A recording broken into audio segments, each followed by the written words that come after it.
ഞാൻ MLA ആയപ്പോഴും മന്ത്രി ആയപ്പോഴും എൻ്റെ കഴിവിൻ്റെ പരമാവധി ചെയ്യാൻ ശ്രമിച്ചിട്ടുണ്ട്. അത് ഈ നാട്ടിലെ കോൺഗ്രസ്സുകാർക്കും കമ്മ്യൂണിസ്റ്റുകാർക്കും എല്ലാം അറിയുന്ന കാര്യമാണ്. ഞാനാണ് ഏറ്റവും ശരി, എല്ലാം ചെയ്തത് ഞാനാണെന്നൊന്നും ഞാൻ പറയില്ല. പക്ഷേ ഒരു പ്രതിസന്ധി ഘട്ടത്തിൽ പതറി ഇരിക്കാതെ നിവർന്നു നിന്ന് ആ പ്രതിസന്ധിയെ നേരിടാൻ ജനങ്ങൾക്ക് വേണ്ടി ശ്രമിച്ചിട്ടുണ്ട്. അത് ഞാനൊരു MP ആയാലും ചെയ്യും, ജനങ്ങളുടെ കൂടെ ഉണ്ടാകും. പക്ഷേ ഈ ജാതി വ്യക്തിഹത്യ ഞാൻ ജീവിതത്തിൽ ആദ്യമായിട്ട് നേരിടുക, ജീവിതത്തിൽ ആദ്യമായിട്ട്. അത്ര വൃത്തികെട്ട ഒരു സംഘമാണ് അവർ. നിങ്ങളെങ്ങനെയാണ് അവർക്ക് വോട്ട് ചെയ്യാമെന്നാണ് ഞാൻ ചോദിക്കുന്നത്. നിങ്ങളുടെ പൊളിറ്റിക്സ് ഏതായാലും അത്രേ ഞാൻ ചോദിക്കുന്നുള്ളൂ. ഇലക്ഷൻ അല്ലേ, ഇനി 5-8 ദിവസം ഇലക്ഷൻ ഉള്ളത്. നമ്മൾ അവർക്കെതിരെ എന്ത് സമരം ചെയ്യാൻ?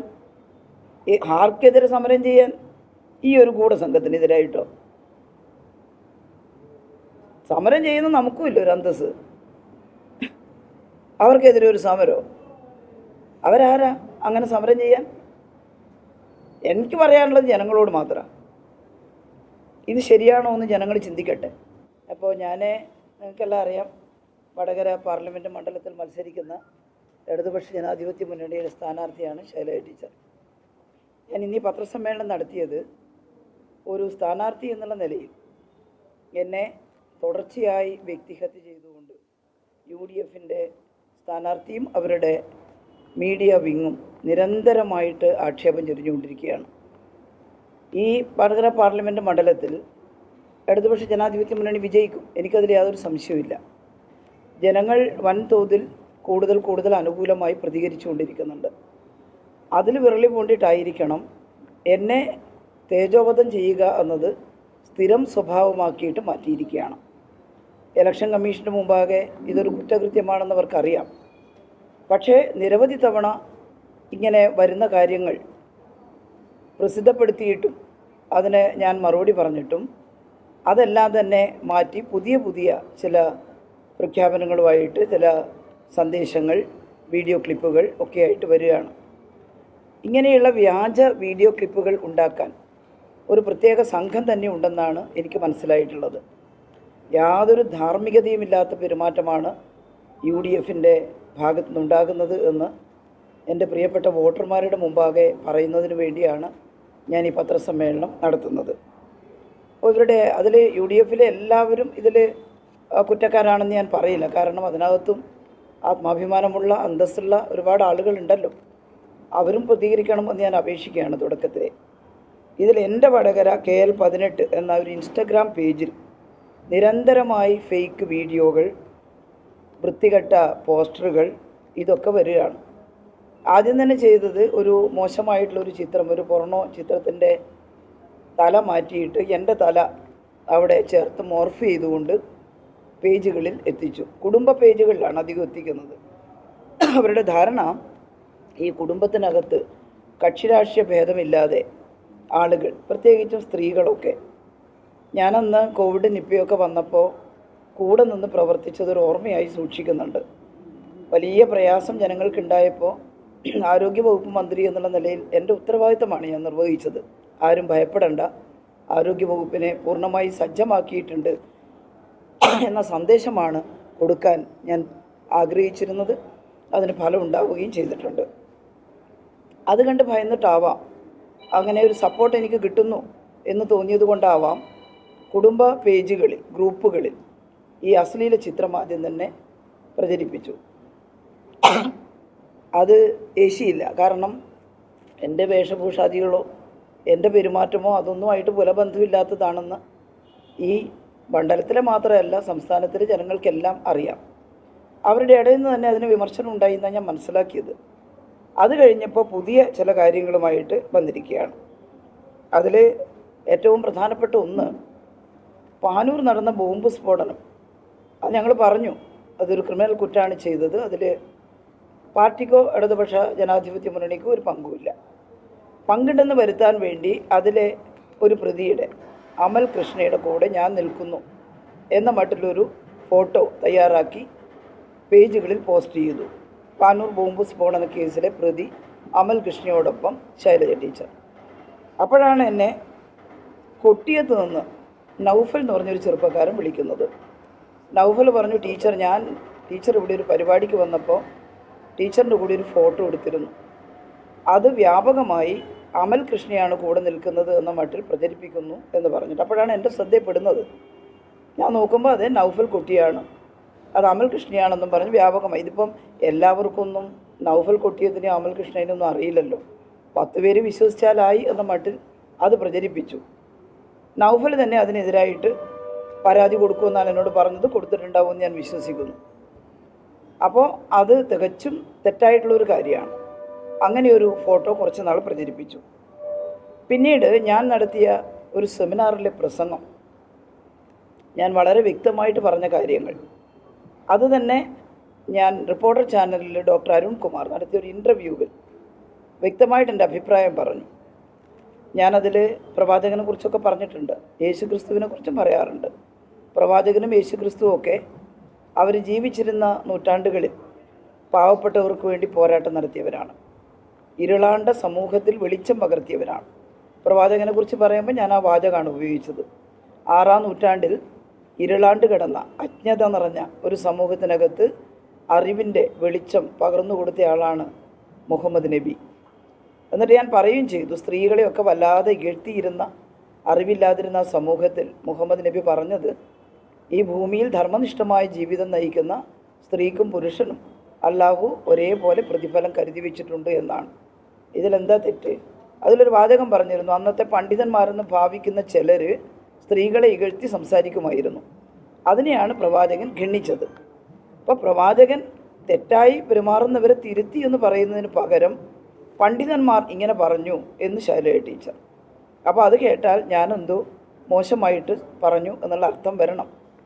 അത് പൊളിഞ്ഞു. അതിൻ്റെ ഫുൾ ടെക്സ്റ്റ് പ്രസംഗം കൊടുത്തപ്പോൾ, അല്ല എൻ്റെ സെമിനാറിലെ പ്രസംഗങ്ങൾ എടുത്ത് കൊടുത്തപ്പോൾ ആളുകൾക്കത് മനസ്സിലായി. പക്ഷേ കുറേ പേരെങ്കിലും ഇത് കണ്ടിട്ട് വിശ്വസിച്ചാൽ ആയി എന്ന മട്ടിൽ വേറെ ഒന്നുമില്ല തെരഞ്ഞെടുപ്പിൽ അവർക്ക് പറയാൻ കൊടുത്തിരിക്കുകയാണ്. അതുപോലെയാണ് റിപ്പോർട്ടർ ചാനലിൽ ഞാൻ നേരത്തെ പറഞ്ഞതുപോലെ മറ്റൊരു ഇൻ്റർവ്യൂവിൻ്റെ ഭാഗമായിട്ട് പറഞ്ഞിട്ടുള്ള കാര്യങ്ങൾ.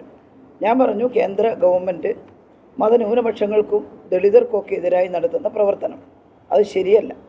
ഏതെങ്കിലും ഒരു വിഭാഗത്തെ ഇന്ത്യൻ പൗരത്വ പട്ടികയിൽ നിന്ന് ഒഴിവാക്കുന്നതോ അല്ലെങ്കിൽ അവരെ ഇകഴ്ത്തുന്നതോ ശരിയല്ല. ഒരേ അവകാശമാണ്. ഇന്ത്യൻ ഹിന്ദുവാണ്, ഇന്ത്യൻ മുസ്ലിമാണ്, ഇന്ത്യയിലെ ക്രിസ്ത്യാനി ഇന്ത്യൻ ക്രിസ്ത്യാനിയാണ്. അപ്പോൾ അവർക്ക് തുല്യാവകാശമാണ്. ഏതെങ്കിലും ഒരു വിഭാഗത്തെ ആകെ വർഗീയവാദികളാണെന്ന് പറഞ്ഞ് മാറ്റി നിർത്താനുള്ള ശ്രമവും ഉചിതമല്ല. മുസ്ലിം എന്ന പേര് കാട്ടാൽ ഉടനെ വർഗീയവാദികളാ എന്ന് ചോദിച്ചത് ആ ക്വസ്റ്റ്യൻ മാർക്ക് കളഞ്ഞിട്ട് വർഗീയവാദികളാ എന്നും പറഞ്ഞിട്ട് കൊടുത്തിരിക്കുന്നു. അതിൻ്റെ മുഴുവൻ ടെക്സ്റ്റ് അപ്പോൾ അരുൺകുമാർ തന്നെ അതിൽ റിപ്പോർട്ടർ ചാനൽ അവരൊരു ധാർമ്മികമായിട്ടുള്ളൊരു കാര്യം നിർവഹിച്ചു. അദ്ദേഹം പറഞ്ഞു, ടീച്ചർ അങ്ങനെയല്ല പറഞ്ഞത്, നേരെ എതിരാണ് ഈ കൊടുത്തത്. ടീച്ചർ പറഞ്ഞത് ഇന്നതാണ്, കേൾക്കൂ എന്ന് പറഞ്ഞ് കേൾപ്പിച്ചു. മാത്രമല്ല ഡൽഹിയിലെ സമരത്തിൽ ഫാറൂഖ് അബ്ദുള്ളയുടെ പ്രസംഗം ഞാൻ കോട്ട് ചെയ്തിരുന്നു. ഫാറൂഖ് അബ്ദുള്ള തുടങ്ങിയത് തന്നെ, I am proud to say that I am a Muslim but I am not a Pakistani, I am an Indian Muslim എന്ന് പറഞ്ഞിട്ടാണ്. നമുക്കൊക്കെ അഭിമാനം ഉണ്ടാകുന്ന കാര്യമാണ്. അങ്ങനെ ഞങ്ങളെ മാറ്റി നിർത്താൻ ഉദ്ദേശിക്കുന്നുണ്ടെങ്കിൽ നടപ്പില്ല, ഞങ്ങൾ ഇന്ത്യൻ പൗരന്മാരാണ് എന്ന് പറയാൻ വേണ്ടി പറഞ്ഞതിനെ അത് ഞാൻ പ്രസംഗിച്ചതെല്ലാം മാറ്റിയിട്ട് ഈ ഒരു വാചകം തെറ്റിദ്ധരിപ്പിക്കുന്ന രീതിയിൽ കൊടുത്തു. കുറേ ദിവസം അതോടി. പക്ഷേ ഇത് തിരുത്തൽ റിപ്പോർട്ടർ ചാനലിലും എൻ്റെ പേജിലും എല്ലാം കൊടുത്തപ്പോൾ അത് മുങ്ങി. അതിനകത്തൊന്നും രക്ഷപ്പെടാൻ കഴിഞ്ഞില്ല. അപ്പോൾ പുതിയത് മെനഞ്ഞെടുക്കുകയാണ്. ഇന്ന് കണ്ട ഒരു അത്ഭുതം, ഇന്നലെയും ആയിട്ട് കണ്ട ഒരു അത്ഭുതം, വളരെ പരമാദരണീയനായിട്ടുള്ള ആത്മീയ നേതാവാണ് കാന്തപുരം AP അബൂബക്കർ മുസ്ലിയാർ. അദ്ദേഹത്തെ വിശ്വസിക്കുന്ന അനുയായികൾ അനവധിയുണ്ട്, എല്ലാ പാർട്ടിയിലും ഉണ്ട്. അതിൽ കോൺഗ്രസും കമ്മ്യൂണിസ്റ്റും അതുപോലെ തന്നെ ലീഗും ഒന്നും ഭേദമില്ലാതെ തന്നെ അദ്ദേഹത്തിന് ഒരുപാട് അനുയായികളുണ്ട്. അദ്ദേഹത്തിൻ്റെ ലെറ്റർ പാഡ് കൃത്രിമമായി സൃഷ്ടിച്ചിട്ട് അതിനകത്ത് കാന്തപുരം AP കാന്തപുരം ഉസ്താദിൻ്റെ ചിത്രം വെച്ചിട്ട് എഴുതിയിരിക്കുന്നു, ഇത് ടീച്ചറമ്മയല്ല, ബോംബമ്മ എന്ന് വിളിക്കണം ഇവരെ, കാന്തപുരം അബൂബക്കർ മുസ്ലിയാർ. അപ്പോൾ കണ്ടപ്പോൾ എനിക്ക് വിഷമമായി. ഞാൻ നോക്കുമ്പോൾ ലെറ്റർ പാഡാണ്. ലെറ്റർ കേട്ടിൽ ഒരിക്കലും അങ്ങനെ AP അബൂബക്കർ മുസ്ലിയാറൊന്നും ഒരിക്കലും ചെയ്യില്ല. ഇവരൊന്നും അങ്ങനെ വ്യക്തമായിട്ട് രാഷ്ട്രീയ അഭിപ്രായമൊന്നും പറയാറില്ല. അപ്പോൾ ഇങ്ങനെ ഒരു കാര്യം എന്തായാലും ചെയ്യൂല. അപ്പോൾ ഞാൻ അവിടുത്തെ ഓഫീസിൽ വിളിച്ച് ചോദിച്ചു, നിങ്ങളുടെ ലെറ്റർ പാഡിൽ ഇങ്ങനെയൊന്നും ഉണ്ട്. അപ്പോൾ അവരത് നോക്കിയപ്പോൾ അവർ അത്ഭുതപ്പെട്ടു. അവർ പറഞ്ഞു, ഞങ്ങൾ കർശനമായിട്ട് ഇതിനെ നിയമ നടപടികൾ സ്വീകരിക്കും. അവർ അപ്പം തന്നെ ഒരു കുറിപ്പ് കൊടുത്തു, ഞങ്ങളുടെ പേരിൽ ഇങ്ങനെയുള്ള ചില കാര്യങ്ങൾ ഇറങ്ങുന്നുണ്ട്, ഇതിനു മുമ്പ് ഉണ്ടായിട്ടുണ്ട്, അതിനെതിരെ നിയമ നടപടികൾ സ്വീകരിക്കാൻ ഞങ്ങൾ ഉദ്ദേശിക്കുന്നു. അതൊന്നും ആരും വിശ്വസിക്കരുത് എന്ന് പറഞ്ഞ് അവിടെ നിന്നൊരു കുറിപ്പ് കൊടുത്തു. എത്ര ചീപ്പായിട്ടുള്ളൊരു പ്രവർത്തനം നിങ്ങൾ നോക്കൂ. ഒരു ആത്മീയ നേതാവിൻ്റെ ലെറ്റർ പാഡ് വ്യാജമായി സൃഷ്ടിച്ചിട്ട് അതിനകത്ത് അദ്ദേഹം ആരെ കൊണ്ടെങ്കിലും അങ്ങനെ പറയുമോ, പറഞ്ഞു എന്ന് പറഞ്ഞിട്ട് ഞാൻ ഇവരോട് പറയട്ടെ, ഇങ്ങനെ നിങ്ങൾ പുറപ്പെട്ടാൽ നിങ്ങൾക്ക് വേണമെന്നല്ലാതെ എനിക്കൊന്നുമില്ല. ഇത് കൃത്യമായിട്ട് മനസ്സിലാക്കുന്ന വിശ്വാസികൾ അല്ലേ കൂട്ടത്തിലുള്ളത്. അവർക്ക് മനസ്സിലാവില്ല ഇത് ഒരിക്കലും ചെയ്യാൻ പാടില്ലാത്ത പാതകമാണ് ഇവർ ചെയ്തതെന്നുള്ളത്. പക്ഷേ എൻ്റെ പ്രിയപ്പെട്ട വോട്ടർമാരറിയണം എന്തൊക്കെ വ്യാജ കഥകളാണ് ഉണ്ടാക്കുന്നത് എന്നത്. ഇന്ന് നമ്മുടെ മാതൃഭൂമി ഓൺലൈൻ, ഞാൻ മാതൃഭൂമിക്കാരോട് ചോദിച്ചു. അപ്പോൾ അവർ പറയുന്നു ഞങ്ങളുടെ പേജിൽ അങ്ങനെ കൊടുക്കുകയില്ല. ലവ് ജിഹാദ് ഉണ്ട് ശൈലജ ടീച്ചർ. ഞാൻ ഒരിടത്തും അങ്ങനെ പ്രസംഗിച്ചിട്ടില്ല എന്ന് മാത്രമല്ല, ഒരു ഡിസ്കഷൻ എനിക്ക് തോന്നുന്നു നേരത്തെ ബർക്കാദത്തിൻ്റെ ഒരു ചാനലിൽ ഒരു ഇൻ്റർവ്യൂ ഉണ്ടായിരുന്നു. ഞാനും അതുപോലെ തന്നെ നമ്മുടെ രാഹുൽ ഈശ്വറൊക്കെ ഉണ്ടായിരുന്നു. ആ ഇൻ്റർവ്യൂവിൽ ഞാൻ ചോദിച്ചു, നിങ്ങൾ 33,000 ആളുകളെ ഇങ്ങനെ മതം മാറ്റി കൊണ്ടുപോയി IS ചേർത്തു എന്നോ ലവ് ജിഹാദിൻ്റെ ഭാഗമായി കൊണ്ടുപോയെന്ന് പറയുന്നു. ഈ 33,000 ആൾ കേരളത്തിൽ നിന്ന് പോയിട്ടുണ്ടെങ്കിൽ കേരളം അറിയാതിരിക്കുമോ? അപ്പോൾ അതിൽ പങ്കെടുത്തൊരു പത്രപ്രവർത്തകൻ പറഞ്ഞു, ഇവിടം വിട്ട് പോയിട്ടുള്ളത് 3 പേരാണ്, അവർ തന്നെ IS ചേരാനാണോ എന്നുള്ളത് ഉറപ്പൊന്നും പറയാൻ പറ്റില്ല. 3 പേരെങ്ങനെ 33,000 ആയി? അവസാനം രാഹുൽ ഈശ്വറിന് സമ്മതിക്കേണ്ടി വന്നു. അത് തെറ്റായ നമ്പറാണ്. ഇതാണ് ഫേക്ക് ന്യൂസിൻ്റെ ആപത്ത്. ഇത് നമ്മുടെ സമൂഹത്തിലുണ്ടാക്കുന്ന ഒരു വിഭ്രാന്തി എത്രയായിരിക്കും. അപ്പോൾ ഞാൻ അങ്ങനെ പറയുകയല്ല, അതിനെ എതിർക്കുകയാണ് ചെയ്തത്. അത് അങ്ങനെ എതിർത്ത് അതെല്ലാം വാർത്ത വന്നപ്പോൾ എന്തോ മതന്യൂനപക്ഷ വിഭാഗത്തിൽ എന്നോടൊരു എന്തെങ്കിലും ആഭിമുഖ്യം ഉണ്ടാകുന്നുണ്ടോ? ഞാൻ ആരെങ്കിലും ആഭിമുഖ്യത്തിന് വേണ്ടിയിട്ടല്ല, വസ്തുത പറഞ്ഞതാണ്. ഞാനൊരു രാഷ്ട്രീയ പാർട്ടി പ്രവർത്തകയാണ്. വസ്തുതയ്ക്ക് വിരുദ്ധമായിട്ടുള്ളത് എനിക്ക് പറയാൻ പറ്റില്ല.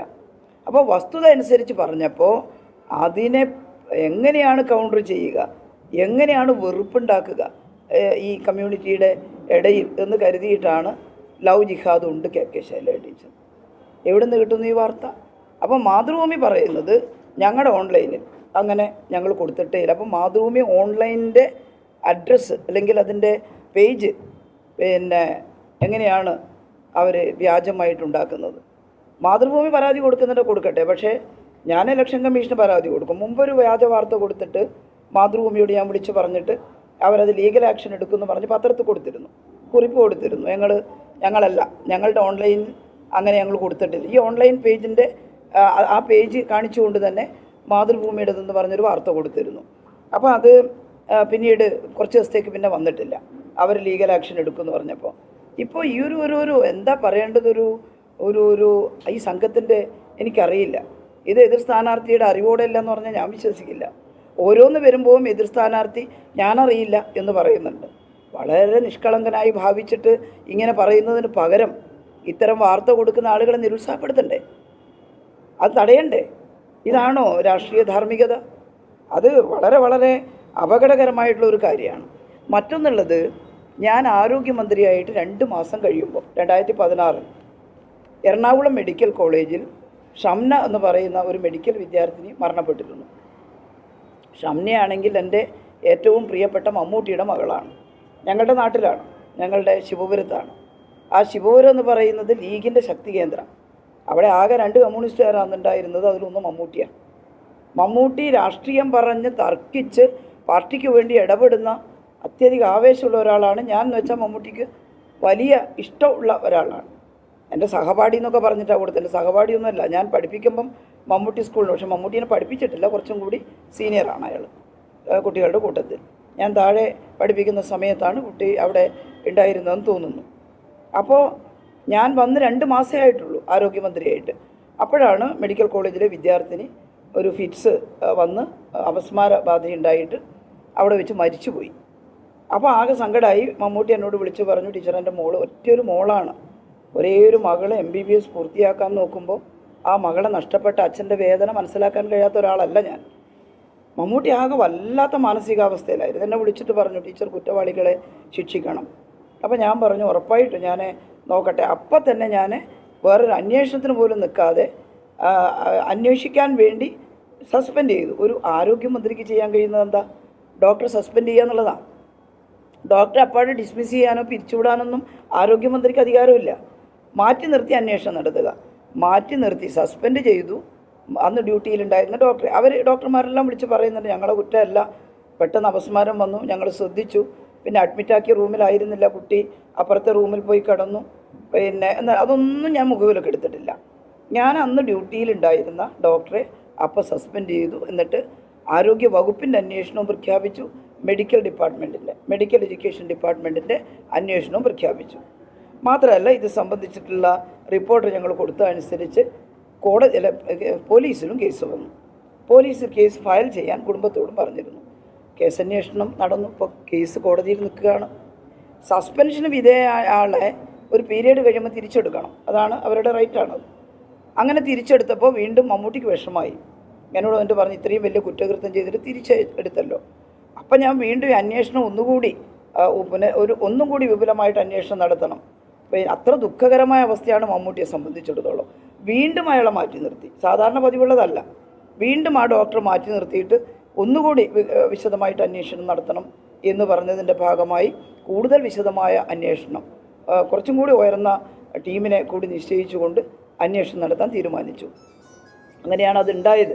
പക്ഷേ മമ്മൂട്ടിക്ക് സഹിക്കാൻ പറ്റുന്നൊരു വിഷമമായിരുന്നില്ല. തുടക്കത്തിലൊക്കെ എൻ്റെ ടീച്ചർ എൻ്റെ കൂടെയുണ്ട്, എനിക്കറിയാം എന്നൊക്കെ പറഞ്ഞ് എൻ്റെ മുന്നിൽ വന്ന് പൊട്ടിക്കരഞ്ഞപ്പോൾ വേറെ ഒരാളും കൂടി ഉണ്ടായിരുന്നു ശിവപുരത്തെ കൂടെ. ഇപ്പം ഞാൻ മനസ്സിലാക്കുന്നത് അതൊക്കെ ഇമാതിരി ഗ്രൂപ്പിൽപ്പെട്ട ആളുകളായിരുന്നു എന്നുള്ളതാണ്. അയാളെ എനിക്കറിയായിരുന്നില്ല.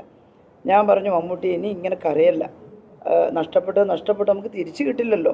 അപ്പോൾ എന്താ ചെയ്യുക, എനിക്ക് ചെയ്യാൻ പറ്റിയത് ചെയ്തിട്ടുണ്ട്. ഇനി ബാക്കി നമുക്ക് കോടതിയിൽ പ്രതികൾക്ക് ശിക്ഷ വാങ്ങിക്കൊടുക്കാൻ ശ്രമിക്കാം, കോടതി അന്വേഷിക്കട്ടെ കേസ് എന്ന് പറഞ്ഞതാണ്. അതിനെ ട്വിസ്റ്റ് ചെയ്തിട്ട് മമ്മൂട്ടിയെ വല്ലാണ്ട് പ്രകോപിച്ചു. കാരണം മകൾ മരിച്ചു നിൽക്കുന്ന അച്ഛൻ്റെ വേദനയാണ്. വല്ലാണ്ട് പ്രകോപിപ്പിച്ചിട്ട് ഒരു ബൈറ്റ് എനിക്കെതിരായിട്ട് എടുപ്പിച്ചു. ടീച്ചറോട് പറഞ്ഞിട്ട് കേട്ടില്ല, പ്രതികളെ രക്ഷിക്കാൻ ശ്രമിച്ചു, ഇനി ആ ടീച്ചറെടുത്ത് പോവുകയില്ല എന്ന് പറഞ്ഞിട്ട് മമ്മൂട്ടി പറയുന്നതായിട്ടാണ് കാണുന്നത്. ഇനി അതും മോർഫ് ചെയ്തുണ്ടാക്കിയതെന്ന് എനിക്കറിയില്ല, പക്ഷേ മമ്മൂട്ടി പറയുന്നതായിട്ട് കാണിക്കുന്നു. ഈ വല്ലാത്ത പ്രകോപനം ഉണ്ടായ സമയത്ത് സഹിക്കാൻ നമ്മളാകെ സൂത്ത് ചെയ്യുക, എന്തെങ്കിലും ഒരു വിഷമം ഉണ്ടായാൽ ആശ്വസിപ്പിക്കുക ചെയ്യുക ഒരാളെ. ഇത് അദ്ദേഹത്തെ വല്ലാണ്ട് പ്രകോപിപ്പിച്ചുകൊണ്ട് നിന്നു. അവസാനം ഹൃദയസ്തംഭനം കാരണം അദ്ദേഹം മരിച്ചു. എനിക്ക് ഭയങ്കര വിഷമമുള്ള കാര്യമാണ്. ഇതിൽ എൻ്റെ ഭാഗത്ത് എന്താ തെറ്റുണ്ടായത്? ഞാൻ ആരോഗ്യമന്ത്രിയായി 2 മാസം കഴിയുമ്പോഴാണ് UDF ഈ ആശുപത്രി, എറണാകുളം ആശുപത്രി സഹകരണ മേഖലയിൽ നിന്ന് 2013 ഏറ്റെടുക്കുന്നത്. 2013 ഏറ്റെടുത്ത ആശുപത്രി 2016 ഞാൻ വരുമ്പോൾ കാര്യമായ ഒരു സൗകര്യവും അവിടെയില്ല. ഷംനയുടെ ദാരുണമായ സംഭവം ഉണ്ടായപ്പോൾ മരിച്ചപ്പോഴല്ലേ നമ്മൾ അറിയുന്നത്. അങ്ങനെ ഒരു സംഭവം ഉണ്ടായ ഉടനെ തന്നെ ഞാൻ അവിടെ ഹോസ്പിറ്റലിൽ ചെന്നിട്ട് ആ ഹോസ്പിറ്റലിന് അടിയന്തരമായി വാങ്ങേണ്ടുന്ന കുറേ ഉപകരണങ്ങൾ അവിടെ വെച്ച് ഞാൻ 1.5 കോടി രൂപ ഹോസ്പിറ്റലിന് പ്രഖ്യാപിച്ചു. ഉപകരണങ്ങൾ ഒരു 2-3 ആഴ്ചക്കുള്ളിൽ ആ ഉപകരണങ്ങൾ അവിടെ എത്തി. ഇന്ന് 450 കോടി രൂപ ഞാൻ ആരോഗ്യമന്ത്രിയായപ്പോൾ ആശുപത്രിക്ക് വേണ്ടിയിട്ട് വകയിരുത്തി. എന്നിട്ട് നിർമ്മാണ പ്രവർത്തനങ്ങൾ, കൂറ്റൻ ആശുപത്രിയുടെ നിർമ്മാണം നടക്കുകയാണ്. അവിടെ എല്ലാ പരിഷ്കാരങ്ങളും ഉണ്ടാക്കി. കോവിഡ് കാലത്ത് കേരളത്തിൽ തന്നെ ഏറ്റവും സ്തുത്യർഹമായി സേവനം നടത്തിയ ആശുപത്രിയായിട്ട് ആ ആശുപത്രിയെ ഞാൻ വളർത്തിയെടുത്തിട്ടുണ്ട്. ഇറ്റലിയിൽ നിന്ന് വന്നൊരു കുടുംബം അവിടെ അഡ്മിറ്റായപ്പോൾ അവരോട് പ്രൈവറ്റ് ഹോസ്പിറ്റലിൽ പോകണോ, എംബസി മുഖാന്തരം ഒരു വിളി വന്നപ്പോൾ ബഹുമാനപ്പെട്ട മുഖ്യമന്ത്രി എന്നോട് പറഞ്ഞു അവർക്ക് വേണമെങ്കിൽ പ്രൈവറ്റ് പോയിക്കോട്ടെ, ഗവൺമെൻറ് ഹോസ്പിറ്റലിൽ ഒരു പ്രൈവസി കിട്ടുന്നില്ല എന്ന് തോന്നിയാൽ. അപ്പോൾ ഞാൻ അവിടുത്തെ ഡോക്ടർമാരോട് പറഞ്ഞു, ബ്രയാൻ എന്ന് പറയുന്ന ഇറ്റലിക്കാരൻ. അപ്പോൾ ബ്രയാൻ പറഞ്ഞത് ഞങ്ങൾക്കിവിടെ വളരെ കംഫർട്ടബിളാണ്, ഞങ്ങൾക്ക് വേറെ എവിടെയും പോകണ്ട, ഇവിടെ തന്നെ മതി എന്നാണ്. ട്രീറ്റ്മെൻറ്റ് കഴിഞ്ഞ് പുറത്ത് പോകുമ്പോൾ ഓൺലൈനിൽ എന്നെ വീഡിയോ കോൾ ചെയ്തിട്ട് എന്നെ അഭിനന്ദിക്കാൻ വേണ്ടി എനിക്ക് മിനിസ്റ്റർ കാണണം എന്ന് പറഞ്ഞ് വിളിച്ചിട്ട് എന്നെ നേരിട്ട് അഭിനന്ദിച്ചിട്ടാണ് പോയത്. കാരണം അവിടെ അത്രയും ചെയ്തു. 2 മാസം ആകുന്ന സമയത്ത് സംഭവിച്ചൊരു പ്രശ്നത്തിൽ എനിക്ക് എടുക്കാൻ കഴിയുന്ന എല്ലാ നടപടി എടുത്തിട്ടും എന്നെ ക്രൂശിക്കാൻ വേണ്ടി, എന്താ കേൾക്കുന്ന വോട്ടർമാർക്ക് മനസ്സിലാവില്ലേ എനിക്ക് ചെയ്യാൻ പറ്റിയതൊക്കെ ഞാൻ അവിടെ ചെയ്തിട്ടുണ്ടെന്ന്. എങ്ങനെയാണ് കരുതേച്ച് കാണിക്കുക? ജനങ്ങളുടെ മനസ്സിലുണ്ട് ഉള്ള സ്നേഹം എനിക്കറിയാം. എന്നോട് ജനങ്ങൾക്ക് ഒരുപാട് ആളുകൾക്ക് സ്നേഹമുണ്ട്. കാരണം എൻ്റെ വലിയ പത്രാസ് കൊണ്ടല്ല, ഞാൻ ആപത്ഘട്ടങ്ങളിൽ കൂടെ ഉണ്ടായിരുന്നു എന്നുള്ളത് കൊണ്ടാണ്, എൻ്റെ കടമ നിർവഹിച്ചു എന്നുള്ളത് കൊണ്ടാണ്. അത് തേച്ചു മായ്ച്ച് കളയാൻ എങ്ങനെയാണ് കഴിയുക എന്ന പരിശ്രമത്തിൻ്റെ ഭാഗമായിട്ടാണ് ഇത് വരുന്നത്. ഇതിൽ തൊഴിലുറപ്പ് തൊഴിലാളികളെ കളിയാക്കിയതിനെ കുറിച്ച് പറഞ്ഞു. അപ്പോൾ ഞാനതിൽ പ്രതികരിച്ചു, തൊഴിലുറപ്പിൻ്റെ പെണ്ണുങ്ങളല്ല ഞങ്ങളെ കണ്ടോളി എന്ന് പറഞ്ഞ് മുദ്രാവാക്യം വിളിച്ചിട്ട് നടക്കുന്നത് തൊഴിലുറപ്പിനെ പരിഹസിക്കലാണ്. തൊഴിലുറപ്പെന്ന് പറയുന്ന വൃത്തിയായിട്ട് പണിക്ക് പോകുന്ന പെണ്ണുങ്ങളല്ല എന്ന ഒരു ടോണിലാണല്ലോ പറഞ്ഞത്. അതെന്തോ എനിക്കിഷ്ടമായില്ല. ഞാൻ അതിനെതിരായിട്ട് പറഞ്ഞത് ശരിയായില്ല എന്നുള്ളത്. അപ്പോൾ പിന്നെ അടുത്ത ദിവസം ഒരു പോസ്റ്റ് നിങ്ങൾ നോക്കണം, അത് സ്ഥാനാർത്ഥിയുടെ പേജ് തന്നെ. തൊഴിലുറപ്പ് തൊഴിലാളികൾക്ക് എന്താ കൊമ്പുണ്ടോ? KK ശൈലജ, നിങ്ങൾക്ക് സങ്കല്പിക്കാൻ പറ്റുമോ? ഇത്ര വ്യാജമായിട്ട് ഇത്ര പച്ച നുണ എങ്ങനെയാണ് പ്രചരിപ്പിക്കുന്നത്? തൊഴിലുറപ്പ് തൊഴിലാളികൾക്ക് വേണ്ടി ഞാൻ സംസാരിച്ചു. അപ്പോൾ തൊഴിലുറപ്പ് തൊഴിലാളിക്ക് എന്താ കൊമ്പുണ്ടോ? കെ ശൈലജ, ഈ വാചകം എൻ്റെ നാക്കുന്ന എവിടെയെങ്കിലും വീണിട്ടുണ്ടോ? എവിടെയെങ്കിലും പറഞ്ഞിട്ടുണ്ടോ? ഞാൻ ഒരുപാട് ഇലക്ഷനിൽ മത്സരിച്ചിട്ടുണ്ട് കേട്ടോ. എനിക്കെതിരായിട്ട് UDFൻ്റെ പ്രമുഖരായ നേതാക്കൾ മത്സരിച്ചിട്ടുണ്ട്. AD മുസ്തഫ സാറിനെതിരായിട്ട് മത്സരിച്ചിട്ടുണ്ട്. MP കൃഷ്ണനാർക്കെതിരായിട്ട് മത്സരിച്ചിട്ടുണ്ട്. ഇങ്ങനെ ഇത്രയും വൃത്തികെട്ട രീതിയിൽ കള്ളം പറഞ്ഞിട്ട് പേജുകൾ ഉണ്ടാക്കി. ഇപ്പോൾ വാട്സാപ്പ് പേജൊക്കെ ഇപ്പോഴാണ് നവമാധ്യമ പേജ് വന്നത് നമുക്ക് പറയാം. ഇങ്ങനെ തുടങ്ങിയാൽ ഞാനൊരു കാര്യം പറഞ്ഞേക്കാം, ഇതെല്ലാം ബൂമറാങ്ങായിട്ട് വരുവുള്ളൂ അവർക്ക്. ഇതെല്ലാം കാണുകയും കേൾക്കുകയും ചെയ്യുന്ന വോട്ടർമാരുണ്ട് ഇവിടെ. എനിക്കുറപ്പാണ് കോൺഗ്രസ്സിനകത്തുള്ള UDFിനകത്തുള്ള മാന്യതയുള്ള ഒരാളും ഇത് അംഗീകരിക്കില്ല. ഒരാൾക്കും ഇത് അംഗീകരിക്കാൻ പറ്റില്ല. ചിലരെന്നെ ഫോണിൽ വിളിച്ച് പറഞ്ഞിട്ടുണ്ട്, ടീച്ചർ വിഷമിക്കണ്ട, ഞങ്ങൾക്കൊക്കെ അതിലെതിരെ അഭിപ്രായമുണ്ട്, ഇത് ഏത് ഗ്യാങ്ങാണ് ഈ ചെയ്യുന്നത് എന്ന് ചോദിച്ചിട്ടുണ്ട്. പേരൊന്നും ഞാൻ വെളിപ്പെടുത്തുന്നില്ല. ഇനി മുസ്ലിം ലീഗിനകത്ത് എന്താ മാന്യമായിട്ട് ഇടപെടുന്ന പെരുമാറുന്ന ആളുകളില്ലേ? ഇതെവിടുന്ന് കൊണ്ടുവന്നു ഈ സംഘത്തെ? എവിടുന്ന് കൊണ്ടുവന്നവരാണ്? വടകരക്കാരാണെന്നൊന്നും എനിക്ക് അഭിപ്രായമില്ല. ആരെങ്കിലും ഉണ്ടാവാം വടകരയിലുള്ളവരും. എവിടുന്നോ കൊണ്ടുവന്ന ഒരു സംഘം ഇങ്ങനെയാണോ തെരഞ്ഞെടുപ്പിൽ മത്സരിക്കുന്നത്? അതുകൊണ്ട് നിങ്ങളുടെ വ്യാമോഹമാണിത്. ഇങ്ങനെയെല്ലാം പറഞ്ഞ് എന്നെ കുറേ കരുതേച്ചാൽ എനിക്ക് വോട്ട് ചെയ്യുന്ന ആളുകൾ മാറ്റി ചെയ്യുന്നുള്ളത്. കുടുംബ ഗ്രൂപ്പുകളിൽ നിങ്ങൾ ഇട്ടാൽ ആ കുടുംബത്തിൽ എന്നെ അറിയുന്നവരില്ലേ? അവർ പറയില്ലേ ഞങ്ങളുടെ ശൈലജ ടീച്ചർ ഇങ്ങനെയല്ല എന്നുള്ളത്, ഏത് പാർട്ടിയിൽപ്പെട്ടവരായാലും. അതുകൊണ്ട് അത് ഇങ്ങനെ നിരന്തരമായിട്ട് വരുമ്പോൾ എനിക്കും അത് പറയാതിരിക്കാം. ഞാൻ ഇത്ര ആൾ ക്ഷമിച്ചു. ഞങ്ങളുടെ കൂടെയുള്ളവരെല്ലാം പറഞ്ഞു മതി, അതങ്ങോട്ട് പോവാൻ നോക്കാം, നമുക്ക് 1-2 ഇട്ടിട്ട് അങ്ങ് പോവാൻ നോക്കാം. പക്ഷെ 1-2 മരണവെപ്രാളം കാണിക്കുകയാണ് കേട്ടോ. ഇനിയിപ്പം തിരഞ്ഞെടുപ്പിന് 5-8 ദിവസമേ ഉള്ളൂ. ഇനി എന്ത് വെപ്രാളം കാണിക്കാമെന്ന് എനിക്കറിയില്ല. ഒരുതരം വെപ്രാളം, എങ്ങനെയെങ്കിലും എന്തെങ്കിലും പ്രശ്നങ്ങൾ ഉണ്ടാക്കി അടങ്ങും എന്ന മട്ടിൽ ഇങ്ങനെ ഇട്ടുകൊണ്ടേയിരിക്കുകയാണ്. അതുകൊണ്ട് നിങ്ങൾ മാധ്യമപ്രവർത്തകർ, നിങ്ങളുടെ പോലും പേജിൽ, അതാണ് മാതൃഭൂമിയുടെ പേജ് ക്രിയേറ്റ് ചെയ്തത്. ഇനി മാതൃഭൂമിയുടെ ഒറിജിനൽ പേജാണെങ്കിൽ എന്നോട് പറഞ്ഞാൽ മതി, ഞങ്ങളുടെ പേജിൽ ഞങ്ങളുടെ അനുഭവത്തോടെ കൊടുത്തതാണെന്ന്. അപ്പോൾ പിന്നെ ഞങ്ങൾക്ക് വേറെ വർത്തമാനമില്ല. കേട്ടില്ലേ? മാതൃഭൂമിയുടെ അതിൻ്റെ ഓണേഴ്സിനൊക്കെ ഞാൻ വിളിച്ച് ചോദിച്ചപ്പോൾ അയ്യോ ടീച്ചർ ഞങ്ങളങ്ങനെ കൊടുക്കുമോ എന്ന് പറഞ്ഞ് ഒരു തവണ അവർ നിഷേധക്കുറിപ്പ് കൊടുക്കുകയും ചെയ്തു മാതൃഭൂമി. ഇതാണ് വരുന്നത്. ഇനിയുള്ള ദിവസങ്ങളിൽ എൻ്റെ പ്രിയപ്പെട്ട വോട്ടർമാർ, സഹോദരി സഹോദരന്മാർ, നിങ്ങൾ ഏത് പാർട്ടിയിലോ പെട്ടവരാകട്ടെ, നിങ്ങൾക്ക് എന്നെക്കുറിച്ച് അഭിപ്രായ വ്യത്യാസം ഉണ്ടെങ്കിൽ നേരിട്ട് ചോദിക്കാം, അല്ലെങ്കിൽ ഇന്നതാണെന്ന് പറയാം. ഈ നുണപ്രചരണത്തിൽ വിശ്വസിക്കരുത്. ഇതിലേതെങ്കിലും ഒന്ന് നിങ്ങൾക്ക് കൂടുതൽ അറിയണമെങ്കിൽ എന്നോട് ചോദിക്കാൻ ദയവുണ്ടാകണം. ഇപ്പറഞ്ഞതൊന്നും മനസാ വാചാ കർമ്മണ ഞാൻ ചെയ്തിട്ടുള്ള കാര്യങ്ങളല്ല, കൊടും കുറ്റകൃത്യങ്ങളാണ്. ഞങ്ങൾ ഇലക്ഷൻ കമ്മീഷണർക്കും വരണാധികാരിക്കും പരാതി നേരത്തെ എല്ലാം ആദ്യം കൊടുത്തിട്ടുണ്ട്. ഇന്നലെ വന്ന ഈ 2-3 കാര്യങ്ങൾ അതിൽ ഇപ്പോൾ പരാതി തയ്യാറാക്കിയിട്ട് ഇന്ന് കൊടുക്കുകയാണ്. വരണാധികാരി ശ്രദ്ധിക്കണം ഈ കാര്യം, അതുപോലെ ഇലക്ഷൻ കമ്മീഷനും ഈ കാര്യം ശ്രദ്ധിക്കണം. അപ്പോൾ ഇത് ഒരു ഭൂഷണമല്ലാത്ത വളരെ തരംതാണ നടപടിയായിപ്പോയി. ഇതാണ് തെരഞ്ഞെടുപ്പ് പ്രവർത്തനത്തിൻ്റെ അവരുടെ രീതി. അത് അവർക്ക് ഗുണഫലമാണെങ്കിൽ ആവട്ടെ എന്നല്ലാണ്ട് വേറെ ഒന്നും എനിക്ക് പറയാനില്ല.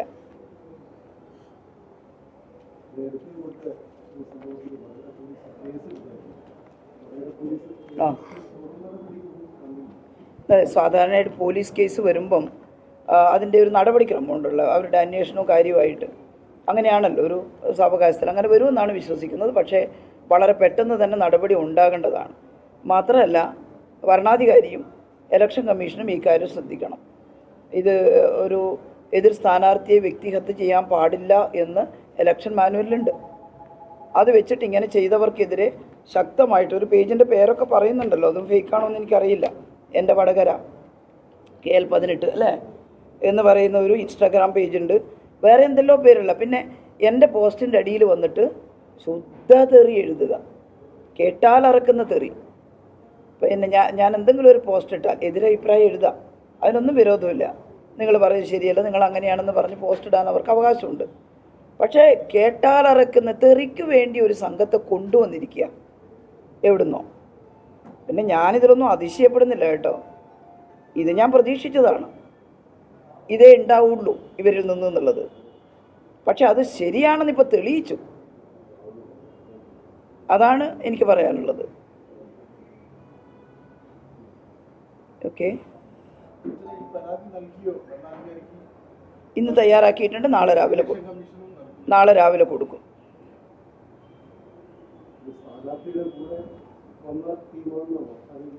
സ്ഥാനാർത്ഥിയുടെ കൂടെ വന്നതോ കൂടെയുള്ളതോ അവരുടെ ടീമാണ്. സ്ഥാനാർത്ഥിയുടെ അറിവോട് തന്നെയാണെന്നാണ് ഞാൻ വിശ്വസിക്കുന്നത്. ഇതൊരു സൈബർ സംഘമാണ്. സൈബർ ഇടത്തെ ക്രിമിനൽ വൽക്കരിക്കുന്ന ഒരു സംഘം. ആ സംഘത്തെയാണ് ഇവിടെ ഇറക്കുന്നത്. അപ്പോൾ നിങ്ങൾക്കൊക്കെ അറിയാവുന്നതാണ്, ഇവിടുത്തെ പ്രചരണത്തിന് ചുക്കാൻ പിടിക്കുന്നത് രാഹുൽ മാക്കൂട്ടം എന്ന് പറയുന്ന യൂത്ത് കോൺഗ്രസിന്റെ സംസ്ഥാന അധ്യക്ഷനാണ്. അദ്ദേഹം സ്വന്തം സംഘടനക്കകത്ത് വ്യാജ ID ഉണ്ടാക്കി പ്രസിഡന്റായ ആളാണെന്ന് ആ സംഘടനക്കകത്ത് തന്നെ ഗുരുതരായ ആരോപണവും പോലീസ് കേസന്വേഷണവും നിലനിൽക്കുകയാണ്.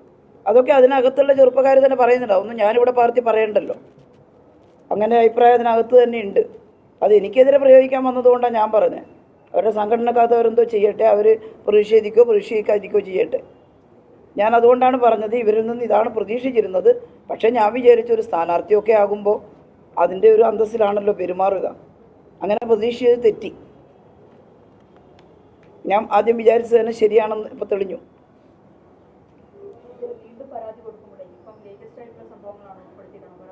അതെ, ഇതിൽ കുറേ എണ്ണം ഇപ്പം അടുത്ത് വന്നതാണല്ലോ. അത് ഒന്ന് കാന്തപുരത്തിൻ്റെ പേജ് ഉണ്ടാക്കി അവരോട് അന്വേഷിച്ചു. അവരല്ല, അവരുടെ ലെറ്റർ പാഡിൽ അവർ കൊടുത്തിട്ടില്ല എന്ന് പറഞ്ഞാൽ നമുക്ക് വിശ്വസിക്കാമല്ലോ. അവരും അത് നിശ്ചയിച്ച് പത്രക്കുറിപ്പ് ഇറക്കിയിട്ടുണ്ട്. അപ്പോൾ എനിക്ക് ധൈര്യമായിട്ട് പറയാമല്ലോ അവരുടെ പേജ്. അല്ലെങ്കിൽ ഞാൻ വിചാരിക്കും അവരുടെ ലെറ്റർ പാഡ് കൊടുത്തതാണോ. അങ്ങനെ കൊടുക്കില്ല അവിടെ നിന്ന് എനിക്കറിയാം. കാരണം അവരെല്ലാം വളരെ നിഷ്പക്ഷമായിട്ട് ആണ് ഇതുവരെ പറയുന്നത് കേട്ടത്. ഏതെങ്കിലും ഒരു ഭാഗത്തിന് ചാഞ്ഞ് പറയുന്നത് ഞാനിതുവരെ കേട്ടിട്ടില്ല. ആത്മീയ കാര്യങ്ങൾ മാത്രം സംസാരിക്കുന്ന ഒരു ശീലമാണ് കണ്ടിട്ടുള്ളത്. അതുകൊണ്ട് അവരിൽ നിന്ന് ഉറപ്പ് കിട്ടിയപ്പോൾ അത് വ്യാജ പേജാണ് എന്ന് പറഞ്ഞുകൊണ്ട് തന്നെയാണ് അത് കൊടുത്തിട്ടുള്ളത്. അതുപോലെ ഈ നൗഫൽ കുട്ടിയും അതുപോലെ ലവ് ജിഹാദ് മാതൃഭൂമിയിൽ ഇപ്പം വന്നിട്ടുള്ള പ്രചരണം, മാതൃഭൂമി ഓൺലൈൻ. അപ്പോൾ ഇതൊക്കെ ചേർത്തിട്ടാണ് ഇപ്പോൾ കൊടുക്കുന്നത്. തെരഞ്ഞെടുപ്പ് കമ്മീഷനും വരണാധികാരി കലക്ടർക്കും ഇത് കൊടുക്കുന്നതിലുപരി ഞാൻ ഈ പത്രസമ്മേളനം വിളിച്ചത് എൻ്റെ പ്രിയ സഹോദരന്മാർ, വടകര പാർലമെൻറ്റ് മണ്ഡലം, നിങ്ങൾ ഏത് രാഷ്ട്രീയ പാർട്ടിയോ ആയിക്കോട്ടെ, നിങ്ങളെന്നെ പൊളിറ്റിക്കലായിട്ട് വിമർശിച്ചോ. ഞാൻ പറയുന്ന പൊളിറ്റിക്സ് ശരിയല്ലെന്നോ എൻ്റെ പ്രവർത്തനം ശരിയല്ലോ നിങ്ങൾ പറഞ്ഞോ. പക്ഷേ ഞാൻ സ്വപ്നത്തിൽ ചിന്തിക്കാത്ത കാര്യങ്ങൾ അത് ഈ കുടുംബ സദസ്സിലേക്ക് നിങ്ങൾ അയച്ചാൽ അത് ദയവ് ചെയ്ത് എൻ്റെ സഹോദരന്മാർ വിശ്വസിക്കരുത് എന്ന് മാത്രമേ ഞാൻ പറയുന്നുള്ളൂ. നിങ്ങൾക്ക് എൻ്റെ പ്രവർത്തനം ഇഷ്ടമാണെങ്കിൽ ഞാൻ എൻ്റെ മുന്നണിയുടെ രാഷ്ട്രീയ പറയുന്നത് ഇന്ത്യയുടെ മതേതരത്വം സംരക്ഷിക്കാൻ, പാർലമെൻറ്റിൽ ശബ്ദം ഉയർത്താൻ ഇടതുപക്ഷം അവിടെ പോകണം. ഇന്ത്യയുടെ ജനാധിപത്യം തകരുമ്പോൾ ശക്തമായിട്ട് ഉറച്ചു നിൽക്കാൻ ഇടതുപക്ഷം അവിടെ ചെല്ലണം. ഞാൻ പോയാൽ അതാ ചെയ്യാം. പിന്നെ കേരളത്തിൻ്റെ അവകാശങ്ങൾ ചോദിച്ചു വാങ്ങാൻ അവിടെ ഇടതുപക്ഷം ഉണ്ടാകണം. വടകര പാർലമെൻറ്റ് മണ്ഡലത്തിൻ്റെ വികസനം, ഇന്നലെ വികസന സെമിനാർ നടത്തി ഇവിടെ. അതിനകത്ത് വന്ന ഒരുപാട് അഭിപ്രായങ്ങളുണ്ട്. അതെല്ലാം ഞാൻ MP ആയാൽ ഇവിടുത്തെ കർഷകർക്ക് വേണ്ടി, ഇവിടുത്തെ യുവാക്കൾക്ക് വേണ്ടി, ഇവിടുത്തെ സ്ത്രീകൾക്ക് വേണ്ടി, എല്ലാ വിഭാഗം ജനങ്ങൾക്ക് വേണ്ടിയും അത്തരം പ്രോജക്റ്റുകൾ കിട്ടാൻ കേന്ദ്ര ഗവൺമെൻറ്റിൽ സമ്മർദ്ദം ചെലുത്തും. ഞാനത് ചെയ്യും. കാരണം ഞാൻ MLA ആയപ്പോഴും മന്ത്രി ആയപ്പോഴും എൻ്റെ കഴിവിൻ്റെ പരമാവധി ചെയ്യാൻ ശ്രമിച്ചിട്ടുണ്ട്. അത് ഈ നാട്ടിലെ കോൺഗ്രസ്സുകാർക്കും കമ്മ്യൂണിസ്റ്റുകാർക്കും എല്ലാം അറിയുന്ന കാര്യമാണ്. ഞാനാണ് ഏറ്റവും ശരി, എല്ലാം ചെയ്തത് ഞാനാണെന്നൊന്നും ഞാൻ പറയില്ല. പക്ഷേ ഒരു പ്രതിസന്ധി ഘട്ടത്തിൽ പതറി ഇരിക്കാതെ നിവർന്നു നിന്ന് ആ പ്രതിസന്ധിയെ നേരിടാൻ ജനങ്ങൾക്ക് വേണ്ടി ശ്രമിച്ചിട്ടുണ്ട്. അത് ഞാനൊരു MP ആയാലും ചെയ്യും, ജനങ്ങളുടെ കൂടെ ഉണ്ടാകും. പക്ഷേ ഈ ജാതി വ്യക്തിഹത്യ ഞാൻ ജീവിതത്തിൽ ആദ്യമായിട്ട് നേരിടുക. അത്ര വൃത്തികെട്ട ഒരു സംഘമാണ് അവർ. നിങ്ങളെങ്ങനെയാണ് അവർക്ക് വോട്ട് ചെയ്യാമെന്നാണ് ഞാൻ ചോദിക്കുന്നത്. നിങ്ങളുടെ പൊളിറ്റിക്സ് ഏതായാലും അത്രേ ഞാൻ ചോദിക്കുന്നുള്ളൂ. പ്രിയപ്പെട്ടവരത് മനസ്സിലാക്കണം. ഇനി ആർക്കെങ്കിലും ഇവരുടെ മേൽ വല്ല നിയന്ത്രണം ഉണ്ടെങ്കിൽ ഇത് അവസാനിപ്പിക്കാൻ നിങ്ങളൊന്ന് പറയണം. അതിനകത്തെല്ലാം നല്ല മനുഷ്യന്മാരുണ്ടല്ലോ. നിങ്ങൾക്ക് ആർക്കെങ്കിലും ഈ ഗൂഢസംഘത്തിൻ്റെ മേൽ നിയന്ത്രണം ഉണ്ടെങ്കിൽ ദയവ് ചെയ്ത് ഇത് അവസാനിപ്പിക്കാൻ അവരോട് പറയുന്നതായിരിക്കും നല്ലത്.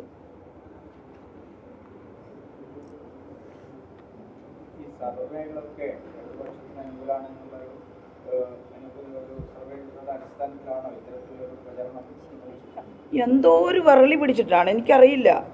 സത്യസന്ധമായി പ്രവർത്തിക്കും നിങ്ങൾ. ഇലക്ഷൻ കഴിഞ്ഞ് വോട്ടെണ്ണുമ്പോഴല്ലേ ഫലം വരുള്ളൂ. ഞങ്ങൾ സർവേയിൽ മാത്രം അഭിരമിച്ചിട്ടാണോ ചെയ്യുന്നത്? ഞങ്ങൾ ഞങ്ങളുടെ മുദ്രാവാക്യം ജനങ്ങളിൽ മാക്സിമം എത്തിക്കാൻ ശ്രമിക്കുന്നു. യോഗങ്ങൾ നടത്തുന്നു, വ്യക്തികളെ സന്ദർശിക്കുന്നു. അതാണ് ഇലക്ഷൻ്റെ രീതി. ഞങ്ങളല്ലാണ്ട് ഈ സർവേയിലുള്ളതുകൊണ്ട് ഞങ്ങൾ ജയിച്ചു എന്ന് പറഞ്ഞ് നടക്കുക. പക്ഷെ ജയിക്കും, അത് ഉറപ്പാണ്. എനിക്ക് ഈ മണ്ഡലത്തിലൂടെ സഞ്ചരിച്ചപ്പോൾ ജനങ്ങളുടെ പൾസ് അതെനിക്ക് വളരെ അനുകൂലമാണെന്നാണ് ഇപ്പോൾ ഫീൽ ചെയ്യുന്നത്. അതുകൊണ്ടാണ് ഞാൻ ആത്മവിശ്വാസത്തോടെ പറയുന്നത് ഈ മണ്ഡലത്തിലെ ജനങ്ങൾ എന്നെ ജയിപ്പിക്കും. ഈ പറയുന്ന കാര്യങ്ങളെല്ലാം ചെയ്യാൻ ഞാൻ അവരുടെ കൂടെ ഉണ്ടാവും. ഞാൻ അതേ വാഗ്ദാനം കൊടുക്കുന്നുള്ളൂ. ഞാൻ വടകരയുടെ MP ആയാൽ നിങ്ങളോടൊപ്പം ഉണ്ടാകും. ഇതെല്ലാം ചെയ്യാൻ കക്ഷി രാഷ്ട്രീയമൊന്നുമില്ല. എല്ലാ ചർച്ചകളിലും എല്ലാവരെയും വിളിക്കും. ഞങ്ങൾ കൂട്ടായിട്ടാണ് തീരുമാനം എടുക്കുക. ഏതറ്റം വരെ ഒരു MP യുടെ സാധ്യതയുണ്ടോ അത് വടകരയ്ക്ക് വേണ്ടി ഉപയോഗപ്പെടുത്താൻ ഞാൻ ഉണ്ടാകും. ജനങ്ങളുടെ പ്രയാസമുള്ള ഘട്ടങ്ങളിൽ അവരോടൊപ്പം ഞാൻ ഉണ്ടാവും. അത് വിശ്വസിക്കുന്നവരെനിക്ക് വോട്ട് ചെയ്യും.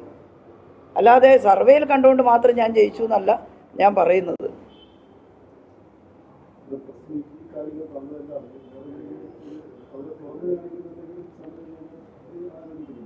ഇലക്ഷൻ അല്ലേ, ഇനി 5-8 ദിവസം ഇലക്ഷൻ ഉള്ളത്. നമ്മൾ അവർക്കെതിരെ എന്ത് സമരം ചെയ്യാൻ?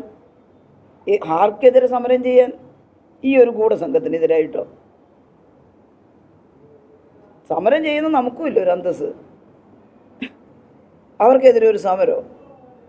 അവരാരാ അങ്ങനെ സമരം ചെയ്യാൻ? എനിക്ക് പറയാനുള്ളത് ജനങ്ങളോട് മാത്രമാണ്.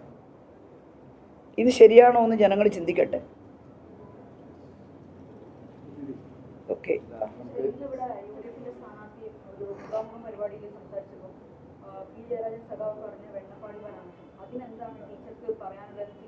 നിങ്ങളുടെ അഭിപ്രായം എന്താ അതിൽ?